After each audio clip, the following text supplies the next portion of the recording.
America's most expensive war is not on foreign shores. It's here at home, as drug smugglers stage a relentless assault from land, sea, and air. Drug cartels from Mexico and South America move drugs into the U.S. to supply a growing demand.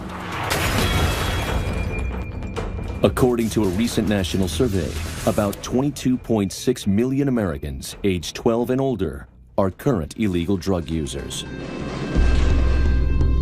The drug cartels play a lucrative and brutal game with bribes, intimidation, murder, and violence. South of the border, more than 50,000 have been killed in the last 5 years. There it is. The methods are extreme because the profits are insane. There are several large packages, large bundles. These look more suspicious. Fast boats, like this one off the coast of Nicaragua, worked in the 1980s. They could outrun any vessel. Get close, he's got him. Until law enforcement he just wiped out. caught up with them. In the 90s, the Coast Guard started hearing about a new elusive vessel operating in the Pacific. It could carry tons of drugs and hide from naval radar just beneath the ocean's surface. But they couldn't find one. They dubbed it Bigfoot. Finally, in November of 2006, a Customs and Border Protection P-3 surveillance aircraft spotted a semi-submersible in the eastern Pacific off the coast of Colombia. It was a self-propelled sealed boat capable of traveling on or just below the ocean's surface. Built of fiberglass and Kevlar, they average 100 feet long and carry a crew of 5 men and 10 metric tons of cocaine. They were deployed in the Pacific to carry drugs from Colombia up to Central America. These were the Cadillacs of the drug smuggling world. Naval forces scrambled to counter this latest threat. For the next 5 years, Customs and Border Protection, the Navy and Coast Guard disrupted 40 additional subs in the Pacific en route to Mexico and Central America. Despite official estimates that at least 5 times as many narco subs had gotten through, U.S. authorities took $8.5 billion out of cartel coffers. This massive financial hit forced the smugglers to choose a new route. On July 13th in 2011, my cutter with our crew were patrolling in the Caribbean Sea, and we received a call from our tactical commander in Key West. And they informed us that a fixed-wing aircraft had sighted what they thought might be one of these semi-submersible vessels north of Honduras. This is United States Coast Guard Aircraft 2006. While on a routine patrol, the Coast Guard's fixed-wing aircraft, the C-130, spotted the suspicious vessel while scanning the ocean at an altitude of 10,000 feet. Transiting during the day at a fairly high rate of speed, creating a greater wake. All the characteristics that were reported to us from this fixed-wing aircraft met the characteristics of a semi-submersible vessel. It seemed impossible, but this exclusive footage from the Coast Guard proved it. For the first time, a narco sub had been found in the Caribbean. Bill is moving toward the west-northwest at 16 miles per hour. Continuous updates from the C-130 confirmed that the semi-submersible was slipping in and out of international waters. It's a cat-and-mouse maneuver passing back and forth over local and international jurisdictions. The pilot was clearly trying to keep the vessel out of reach of authorities. For Commander Fossey, it meant he had a very small window of opportunity. Our desire was to stop them in international waters. That way, I had full authority for my crews to stop the vessel, to inspect. 2 launches heading basically eastbound sectors. But there's a bigger problem. With time running out, the cutter's too large and too slow to even get to the semi-submersible. It's an area full of reefs and islands and shallow water, and our ship can't make a straight line transit to that area. Fossey knows his cutter was still too far away. complicating all the matters was the cutter was going to be there late. His only option, he ordered the launch of an over-the-horizon fast boat. A 23-foot rigid hull inflatable boat, and is capable of great distances away from the cutter.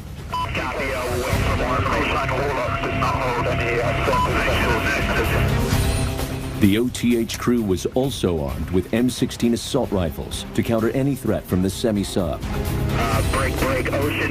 We need that capability to prosecute this mission. Without it, we wouldn't have been able to do it.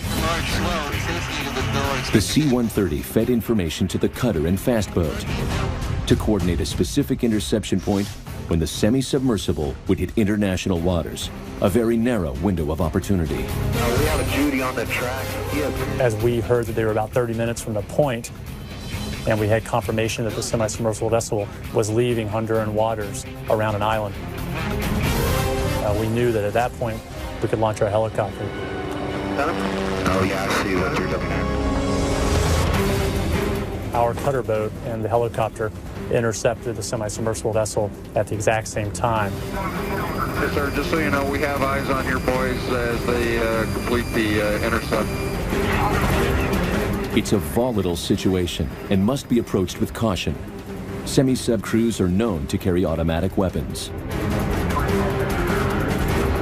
We aren't sure what desperate measures a particular crew might take. We're always ready for any force that might come against us. If intercepted, the crew will try and sink their vessel to keep the drugs from being discovered. Once they detected us, their vessel was already starting to take water. Yeah, I'm going to go ahead and go approach on the flag. The Coast Guard needed hard evidence the vessel was carrying drugs to convict the smugglers. They had already deployed a life raft. Now, he is over the suspect vessel at this time. They started donning life jackets. The boat has jumped out. 3 of the drug smugglers had jumped into the life raft. 2 remained on decks. He's splashing. He's And our dropping. boarding team took custody of the 2 remaining personnel. 2 issues. Our team found a hatch. They were able to open it. They could see that there was a hold full of cocaine bales.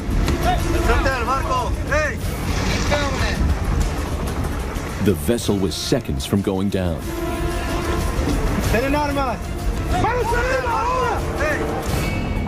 So they were able to get 2 bales out of the vessel, and a 3rd one popped out because the hatch was open as it sank.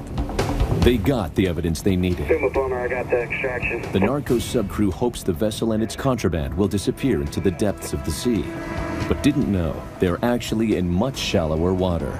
It went down so fast, in 80 foot of water, it went bow up and went straight down. While the drug traffickers were detained, the bales are confirmed positive for cocaine. This makes the recovery of the cargo essential. Our primary concern at that point was to maintain security over the scene, because we didn't know how interested a drug organization would be to get out there themselves to try and send divers down and actually find it. That prompted the United States to send an FBI dive team and start recovering the drugs out of the vessel. This never-before-seen footage documents the first time the FBI technical dive team had been used to retrieve drugs from a sunken vessel. There was a rumor that the drug cartel was going to come out there even while we were there and try to recover them. It's a tremendous amount of money. Why wouldn't they? It's dangerous because the cartels routinely rig their vessels with deadly booby traps. It was something that we had definitely discussed before we did any diving on the vessel. From the sunken vessel, they recovered an astounding 6.4 metric tons of cocaine with a street value of $180 million, double any amount ever captured before. They can now hold up to approximately 10 tons of cocaine, which drastically changes the amount of product that they can deliver. The cartel's deployment of semi-subs in the Caribbean has only intensified and resulted in 3 additional semi-sub captures. The cutter Mohawk had 2 interdictions shortly after ours, and then the cutter Tampa as well shortly after that.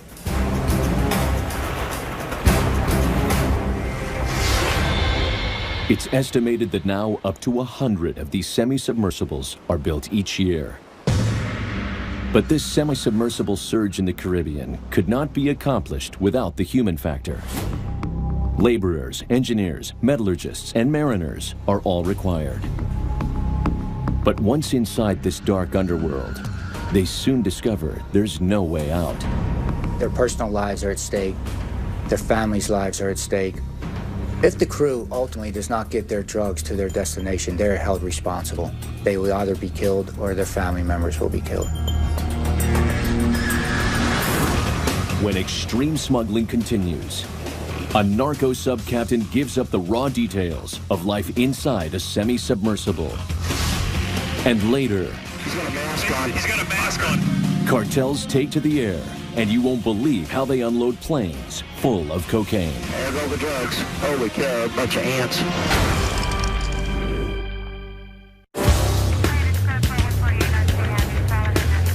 Video images of semi-submersibles captured by the Coast Guard tell us a lot about the sophisticated fiberglass subs built by the cartels.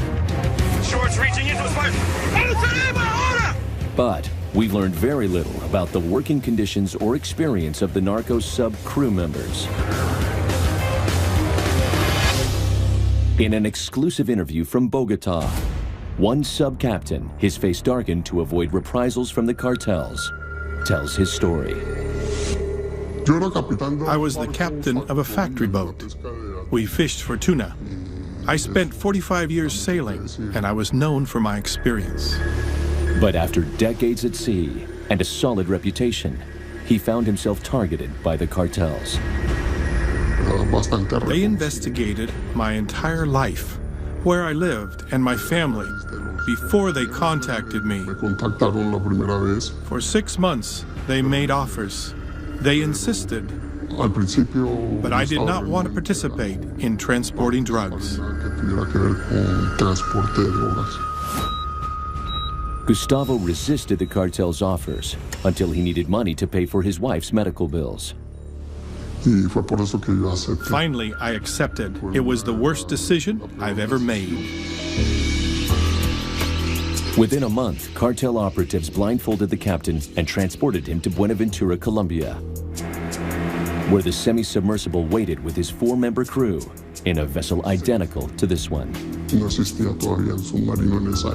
My first trip in the semi-submersible was 15 days. It was to Guatemala, with 4 tons of merchandise destined for Mexico.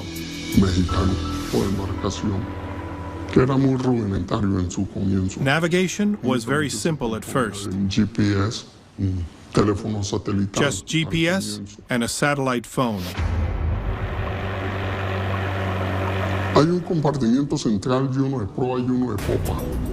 There is a main compartment where they put the drugs. Compartments with some bunks for sleeping. I'd learned who was going to be the engineer, the machinist, and who would guard the drugs. And they have to watch all the others. If anybody panics, they put the trip in danger. He is to kill that person that's in a panic. If you do the work and keep quiet, you will last.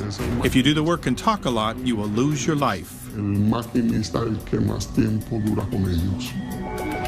With the drugs safely delivered to Guatemala, the cartel had new orders for the captain.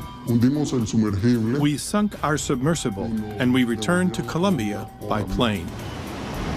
The cartel was not about to let Gustavo retire from piloting semi-submersibles. Once you make your first trip, you are tied in. You're bound to serve. The only way to get out is to go to jail or die. For 8 more years, he piloted narco subs to Mexico and Central America. But on his 4th run, his sub was interdicted, very much like the capture scene in this Coast Guard footage. He spent 8 years in prison. The pattern of threats, coercion, and murder to obtain new crew members for their narco subs is nothing new for the cartels. And they've raised the ante once again, deploying vessels that would be even harder to detect. A fully submersible sub that can travel 60 feet below the surface. 2 were discovered in September 2011 in the Colombian jungle. This mind-boggling discovery reveals the smugglers have gained access to advanced engineering to avoid detection at sea. In the future of the narco subs, their distances will probably get farther, where they're able to go at a faster rate to submerge to deeper depths. And consider the possibility of the cartels cooperating with terrorist groups. They will work in conjunction when it benefits either or the others. And the next generation of narco subs is at the heart of it. The threat would be that they can not transship just to the Central Americas or Mexico, but they can make it all the way to the United States. Then it's not too long of a stretch to think that terrorists or any other threats to our national security could also come. Coming up on Extreme Smuggling, a narco plane under surveillance makes an abrupt landing in Honduras. Are you able to tell the type of vehicle the people are using? They're on foot. And later, never-before-seen images of a smuggling factory in Peru, where pure cocaine is prepared to slip past customs inspectors. But these things are working out well for us. There appears to be 15 to 20 personnel. The cartels, stymied by authorities while smuggling drugs by sea or over land, increasingly move to the air. They appear to be offloading. Drug lords buy up old planes, dispatching daily flights from Venezuela, targeting Central America. We have 4 vehicles. But along the way, things can go wrong. And when they do, the smugglers can instantly mobilize a small army to take care of the problem. More personnel are arriving on scene. How copy? The first line of defense against this onslaught is the job of P-3 pilots, who patrol the Caribbean Sea and all of Central America. Like taking a penny and throwing it anywhere in the United States and then asking us to go find the penny. One afternoon, the P-3 pilots were on patrol over Central America when a call came in from the radar tracking station. It turned out to be one of the most brazen examples of smuggling these pilots had ever seen. They had an airborne target that was unaccounted for, and they wanted us to investigate it. So they brought us into the general area, and our radar operators picked that up. This footage was taken by the onboard cameras of the Customs and Border Protection P-3 surveillance plane. It looks like those numbers are fake. They look like they've been plastered on. We immediately noticed the tail numbers were wrong. They did run the numbers, and the numbers came back to some airplane in some other country that just did not match at all to this type of aircraft that we're looking for. They had been taped over. They did not even look like a legitimate tail number. They are pretty much looking fake to us. Those numbers are fake as fake can be. They're watching, they're looking. Oh, yeah. Yeah, they see us. Once the smugglers saw that we were there, they had put masks and hoods over their faces. He's got a mask on. He's got a mask on. Yes, he does. We have been seen. Right there, we knew that we had a problem. After tracking them for 30 minutes, They're diving way down. the smugglers targeted their landing site in Honduras. We've got 2,500 feet now this time, continuing its descent. We never really know where the plane's going to land, and that's what really is the interesting piece of the puzzle, because they're not landing on runways at airports. They're landing in fields in the middle of the jungle.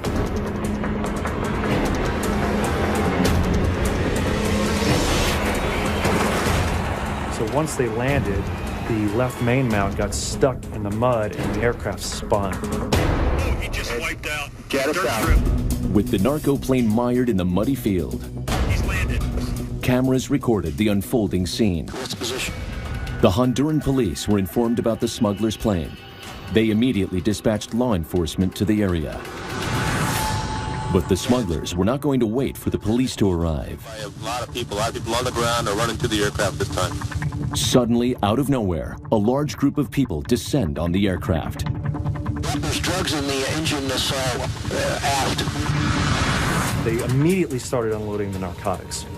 It took off 4,000 to 5,000 pounds of cocaine in this case. So we're looking roughly $150 million worth of cocaine. Yeah, one guy does have a long arm. Some of them got weapons. Along with these villagers were several armed traffickers. They were there to not only guard the load, but to ensure that the villagers that they were using to transport the narcotics were doing what they were instructed to do. Offload some more stuff off the airplane. There go the drugs. Wow. Drugs are leaving now. Holy cow, a bunch of ants. About 40, 50 people start moving in a mass towards a river that was close by. Are you able to tell the type of vehicle the people are using? They're on foot. Right now, we're not seeing any vehicles at all. They are walking away from the aircraft. With the drugs carted off, just a few people remained with the plane. They start spreading some type of gel, looks like either gasoline or diesel that was in gelled up. Well, they put some of the blue containers in each of the engine compartment. So if that's fuel, they're going to torch it. They're torching the airplane. They're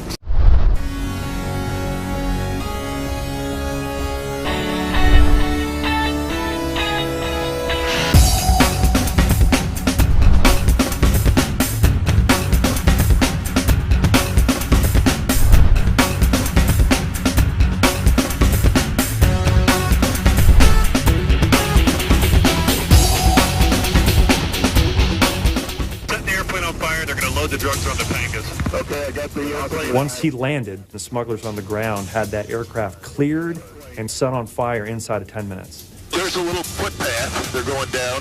People followed basically a small little trail in the jungle. I don't see anything. Yeah, a bunch of boats at the end of the footpath. Andy said there was a bunch of boats. Oh, yeah, I see them. They're going to load them on the boats. There's a little... At the river, there's a bunch of small boats, which you call Pangas in this case. Yeah, they're going upriver. They're rowing. Oh, you know where they're going? They're probably going to go to that village. It's on the southwest side of this lake they're on. There's a village. At 8,000 feet, the pilots had no way to seize the cocaine. And we don't consider ourselves to be successful unless we get the drugs out of the hand of the smugglers. That is our job. Bottom line, we don't want those drugs coming in the United States. Smugglers know that we're passing this information, so they may take those drugs to that village and maybe in the middle of the night put it on cars or boats or anything else and transport it someplace where they're going to process the cocaine, and they may not find it. This particular case did not have a happy ending. Once the host nation law enforcement agents got there, the narcotics were already gone. It's very difficult once the drugs leave the scene for us to be able to successfully get all of the narcotics back. The video will identify and locate the smugglers, but there will just be another narco plane tomorrow. When extreme smuggling continues, our cameras take you to the dark side of the cocaine trade as we visit a smuggler's den somewhere in Peru. This is pure cocaine. We're going to package it so we can stick it inside the soap.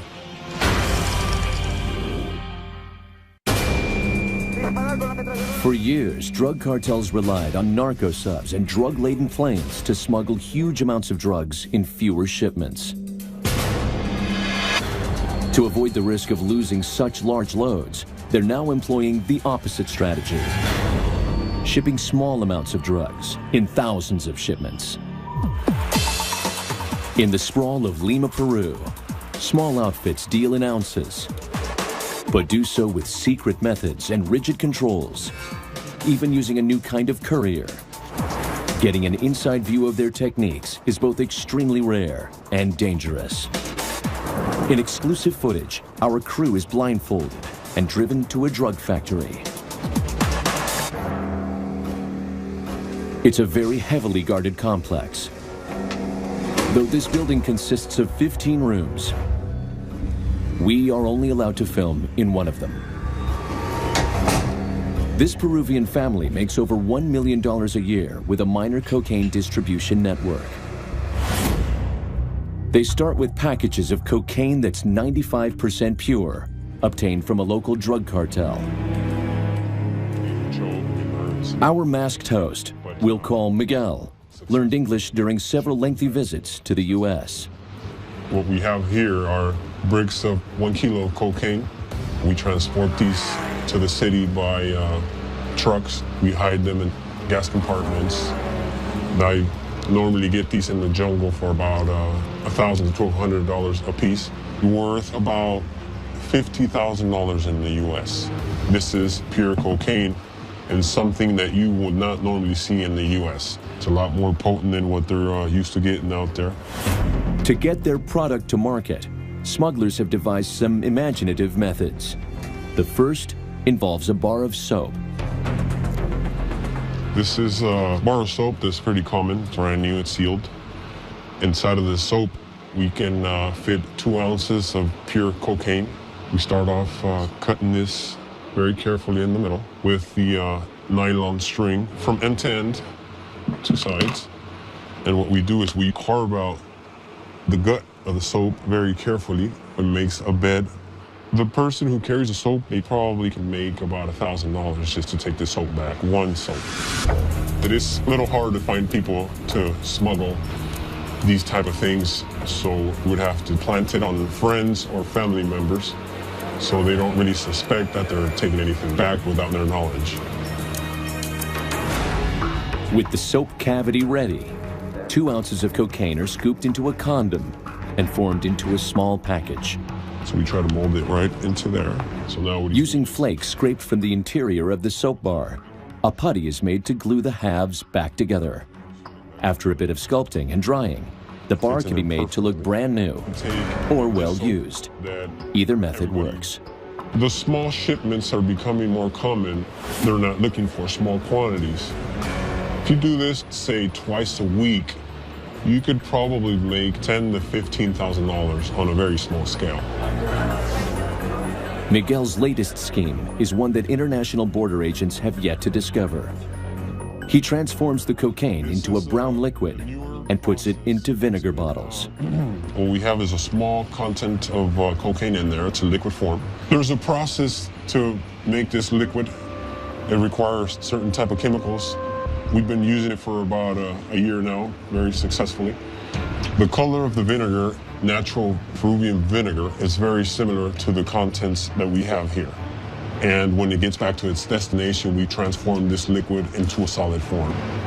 Once a mule has smuggled the bottle into the U.S., its contents are slowly heated, boiling off the liquefying chemicals and converting the liquid cocaine back to its crystal form. This process can take anywhere from 10 to 15 minutes. And once it becomes a solid, the purity maintains. It doesn't take anything away from the purity. They don't really have anything that can really target this type of liquid form. These things are working out well for us.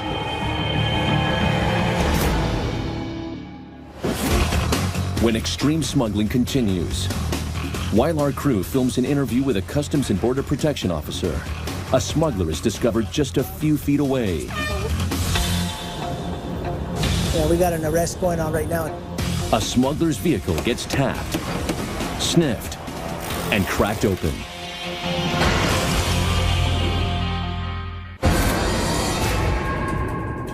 The task is formidable, protecting 8,000 miles of borders from smugglers bringing drugs into the U.S.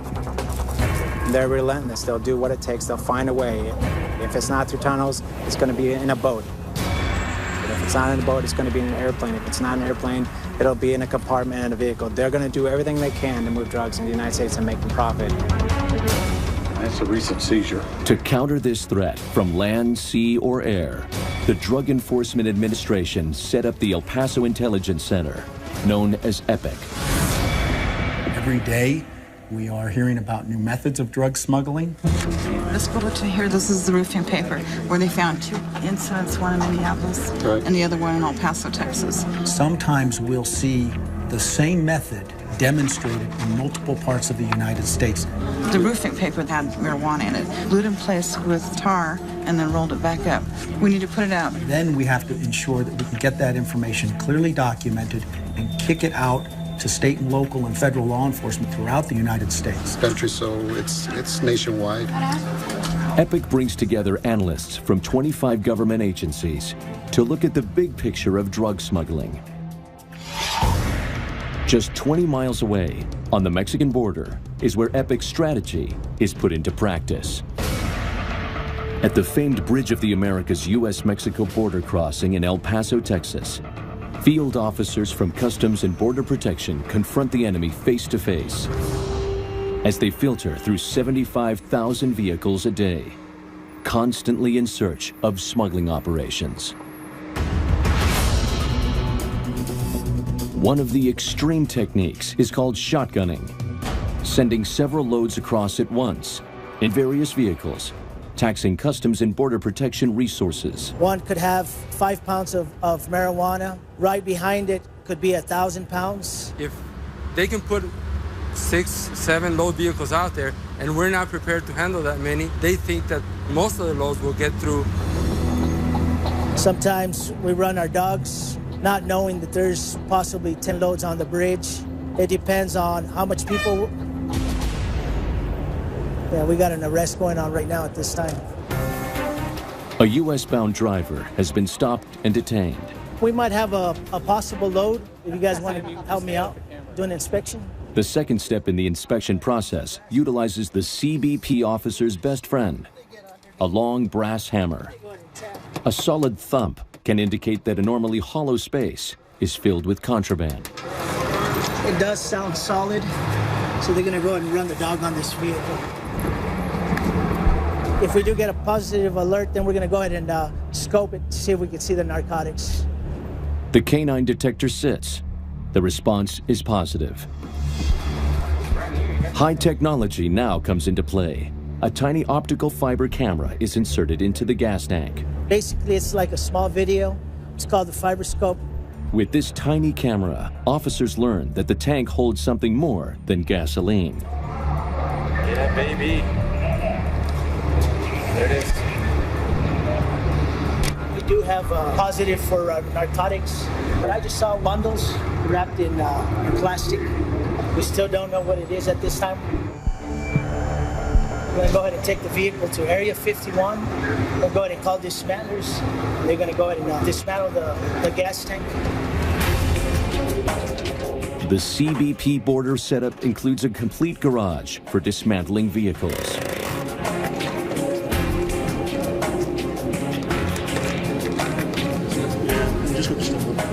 A disposable test kit is used to confirm the contents of the bundles. What we have here is a positive for marijuana. The dismantler is going to cut all around the gas tank. That way we can verify exactly how many bundles are in the gas tank.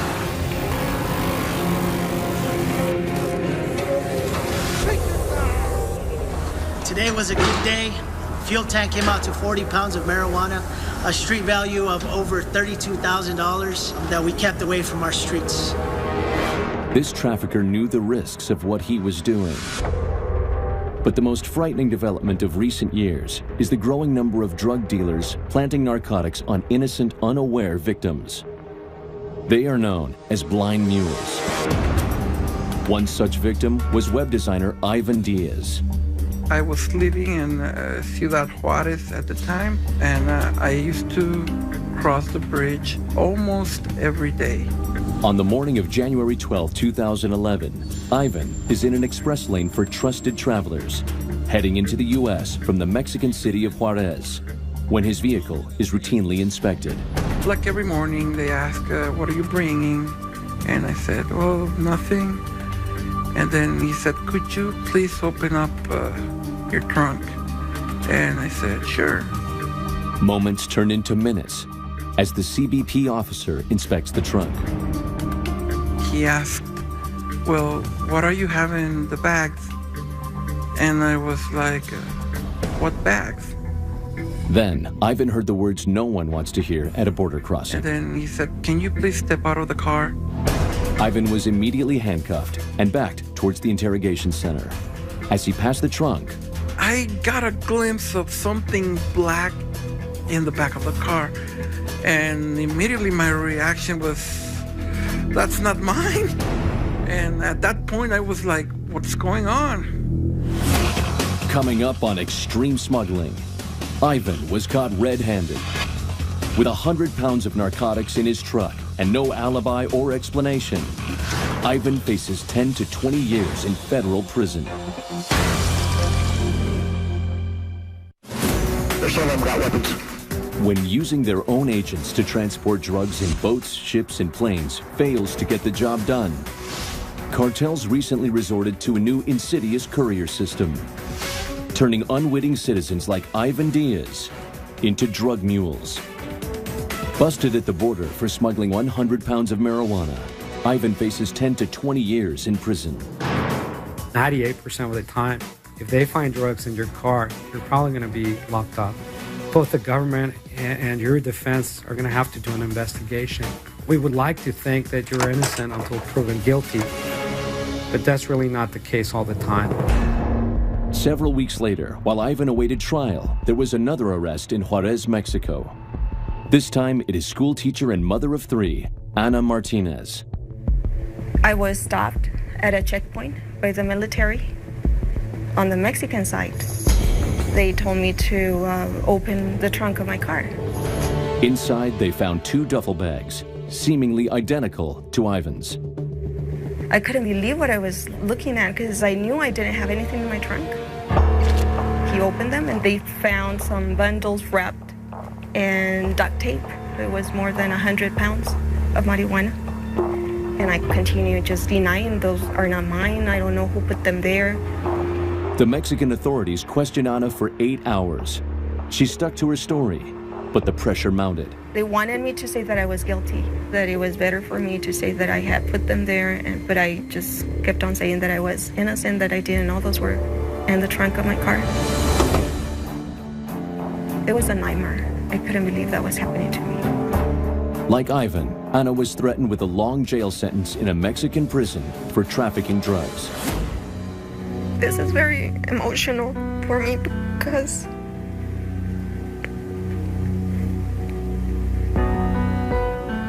I had worked so hard to have a family and to live in peace.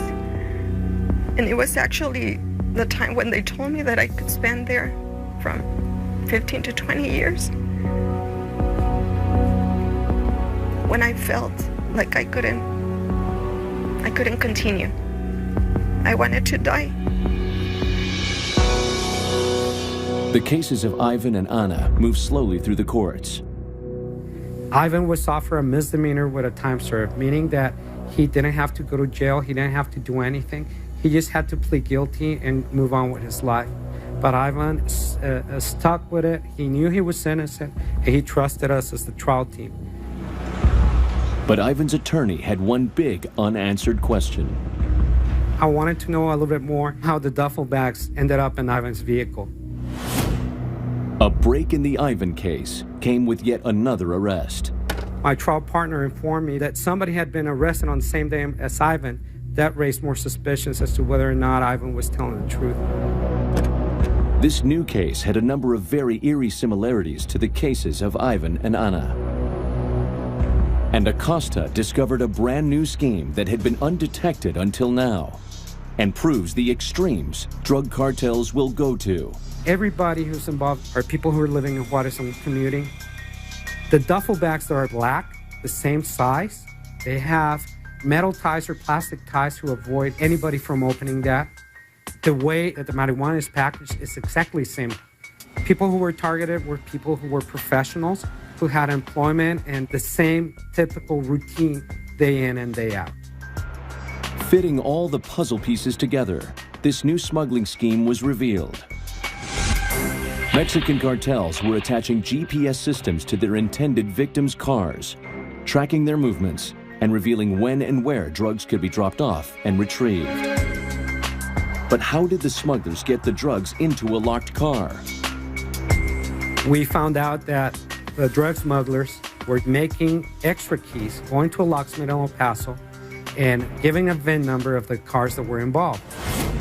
Back in court, the new evidence is presented in the trial of Ivan Diaz. It leads to a verdict of not guilty. I was very relieved that the jury had no doubt whatsoever that I was innocent. It is a very high toll emotionally for the people who are victims of being blind mules. They're not only victimized by the drug traffickers, but they're also victimized by the government.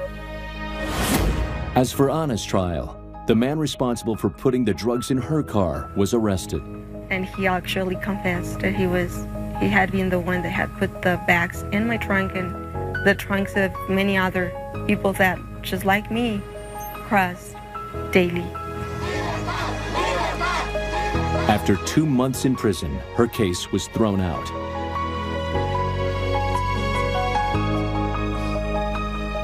I was just so released, like I could finally breathe.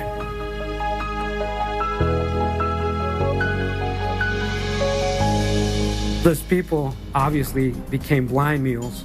They were transporting drugs without even knowing it. They were victims of the drug traffickers. For Ivan Diaz and Ana Martinez, the lessons are personal. I check my car every time I get out of my house.